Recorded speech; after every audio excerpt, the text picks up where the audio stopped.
The mason wakes before dawn, his hands already familiar with the weight of stones that will fit together without mortar. He walks through streets shaped like a sacred puma, past buildings that seem to have always existed, toward the terraces where his labor is owed. The city hums with the ordinary rhythm of tribute and ritual, of messengers arriving from distant valleys, of priests preparing offerings in temples covered with gold. Then something shifts. A runner arrives with news from the northern campaigns, but he speaks in hushed tones to the nobles, and they do not share what they hear. In the marketplace, a conquered chief from the highlands watches the crowd with eyes that do not lower, and his silence carries a weight no one can name. By the next season, the rhythm falters. Younger sons of the emperor begin to position themselves, each with their own generals, their own loyalties. The roads that once carried tribute now carry rumors, and the terraces that fed an empire begin to feel like obligations no one can sustain forever. The priests chant louder in the Coricancha, as if volume could hold the structure in place. This was Cusco in 1450, the golden heart of the Inca Empire, at the moment when power and fragility became indistinguishable. Cusco in the mid-15th century was not just a city. It was the administrative, religious, and symbolic center of Tawantinsuyu, an empire that stretched over 4,000 kilometers from north to south, connecting territories that today span 6 modern nations. The population of the empire numbered in the millions, organized through a labor tribute system that built roads, moved armies, and redistributed food across climates and elevations that ranged from coastal deserts to mountain passes above 4,000 meters. At its center sat Cusco, a city of perhaps 40,000 inhabitants, designed in the shape of a puma, with stone buildings that required no mortar, roads that radiated outward like arteries, and a temple complex covered in gold that announced to every visitor that this was a civilization at the height of its power. But 1450 was also a threshold. The Emperor Pachacuti, the man who had transformed a regional kingdom into an empire, was aging. His son Topa Inca was leading campaigns in the north, conquering territories that would push the empire to its maximum extent. The question that no one asked aloud was whether the system that had made this expansion possible could hold indefinitely. To understand what Cusco was in 1450, you have to understand how it functioned. The Inca state was built on reciprocity and obligation. Every adult male owed labor to the state through the mita system, a rotating draft that could mean working on terraces, building roads, serving in the army, or mining gold. In exchange, the state provided food security through a network of storehouses that held surplus grain, dried meat, and textiles. Local chiefs or curazas maintained authority over their communities, but they were required to send their sons to Cusco for education, a practice that ensured loyalty and cultural integration.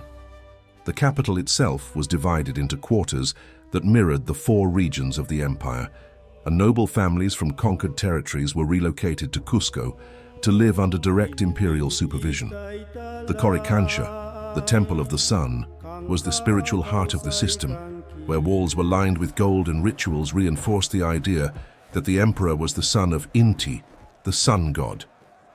The city's stone buildings were not just impressive, they were statements of permanence, structures designed to outlast human lifetimes and root the empire in a sense of inevitability. Daily life in Cusco revolved around ceremony, administration, and the constant movement of people and goods. Messengers called chasqui ran relay routes along the empire's road network, carrying information at speeds that would not be matched in the Americas until the arrival of European horses. Markets traded goods from distant regions, with coastal fish, highland potatoes, and jungle feathers all available in the plazas. But beneath this order was a tension that few acknowledged openly. The empire was growing faster than the bureaucracy could fully absorb, and the conquered peoples retained their own languages, gods, and memories of independence. The problem at the heart of the Inca Empire in 1450 was not weakness, it was the opposite. The system had become so successful, so efficient at conquest and integration, that it could not afford to stop. Pachacuti's transformation of the Inca state had created a machine that required constant expansion to maintain itself. New conquests brought new laborers, new resources, and new territories to incorporate into the road network, and tribute system.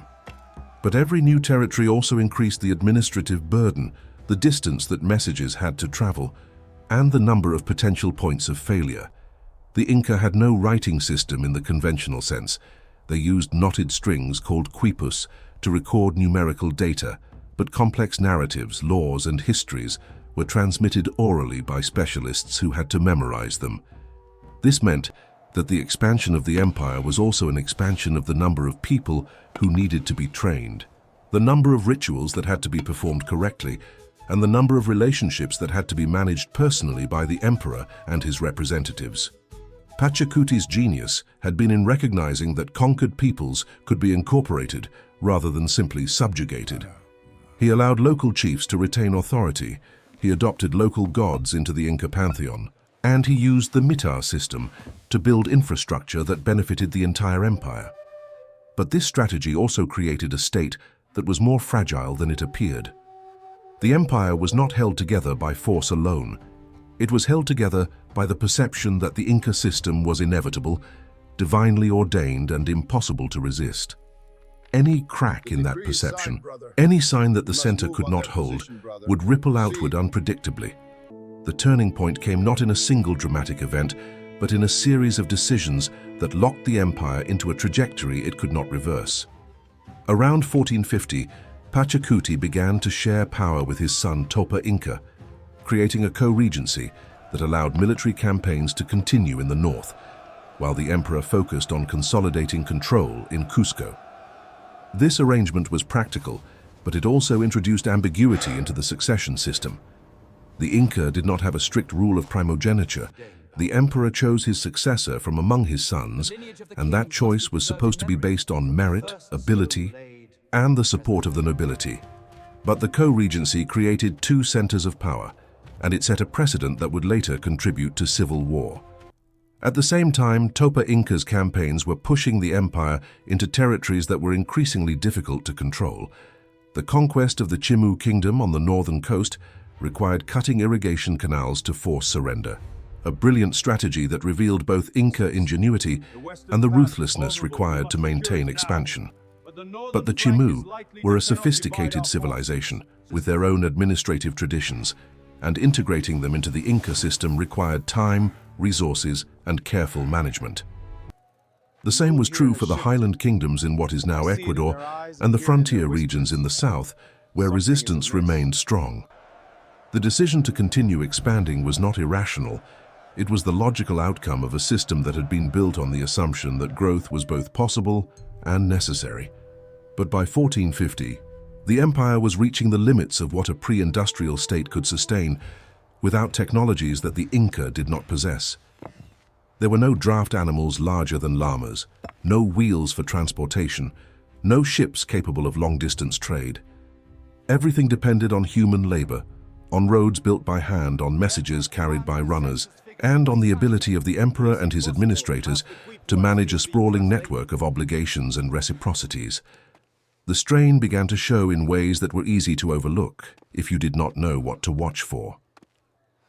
In the conquered territories, local chiefs complied with imperial demands, but compliance was not the same as loyalty. The sons sent to Cusco for education learned Quechua and Inca customs, but they also retained ties to their home communities, and those ties could be activated if the center weakened. In the capital itself, the noble families competed for influence, and the co-regency between Pachacuti and Topa Inca created factions that would later harden into rival camps. The mitar system, which had been designed to redistribute labor and prevent any single region from bearing too much burden, began to feel more like extraction than reciprocity, especially in regions that had been recently conquered and had not yet fully integrated into the imperial economy. The terraces that fed the empire required constant maintenance, and the labor to maintain them had to come from somewhere. The same was true for the roads, the bridges, the storehouses, and the temples. The Inca state was a masterpiece of organization, but it was also a system that could not tolerate disruption without risking collapse. And in 1450, the seeds of that disruption were already present, even if no one could see them clearly. The decision to continue expanding meant that the empire would grow larger, But it also meant that the distance between the center and the periphery would continue to increase. The reliance on oral transmission and personal relationships meant that any breakdown in communication could cascade unpredictably. And the succession system, which depended on the living emperor to manage competing claims, meant that any moment of weakness at the top could trigger a crisis that would spread throughout the empire. The consequences of these structural vulnerabilities would not become fully visible until decades later, but the foundation was laid in 1450. Cusco continued to grow. Topa Inca would eventually succeed Pachacuti and push the empire to its greatest territorial extent, conquering regions in the south that reached into modern-day Chile and Argentina. The road network would expand to over 40,000 kilometers, connecting coastal cities, highland valleys, and jungle outposts in a logistical achievement that remains impressive even by modern standards. The Coricancha would be renovated and expanded, and the rituals performed there would continue to reinforce the divine authority of the emperor. But the empire was also becoming more brittle. When Topa Inca died, his chosen successor was challenged by a half-brother, and the resulting succession crisis weakened the state at a critical moment. When the Spanish arrived in 1532, they found an empire in the midst of a civil war, with two rival emperors and a nobility divided by competing loyalties. The Inca military was still formidable, but the political structure that had held the empire together was fracturing, and the Spanish were able to exploit those fractures with devastating effectiveness. The gold that covered the Coricancha was melted down and shipped to Europe. The roads were used by Spanish soldiers and administrators to control territories that had once been connected by a network of reciprocity and obligation. And the city of Cusco, which had been designed to announce the permanence of the Inca Empire, became a Spanish colonial capital.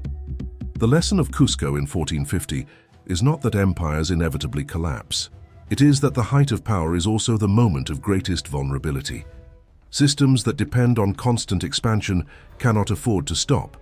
Structures that rely on personal authority cannot survive transitions of power without risk. And societies that project invincibility often do so because they cannot afford to show weakness. The Inca in 1450 had built something remarkable, a civilization that managed to connect millions of people across one of the most challenging geographies on the planet, without the technologies that we often assume are necessary for empire. But they had also built a system that required everything to function perfectly, and when it did not, the consequences were catastrophic. The ruins that tourists visit today in Cusco are impressive, but they are also reminders that even the most carefully designed systems are fragile. The stones that fit together without mortar are still standing, but the empire that built them is not.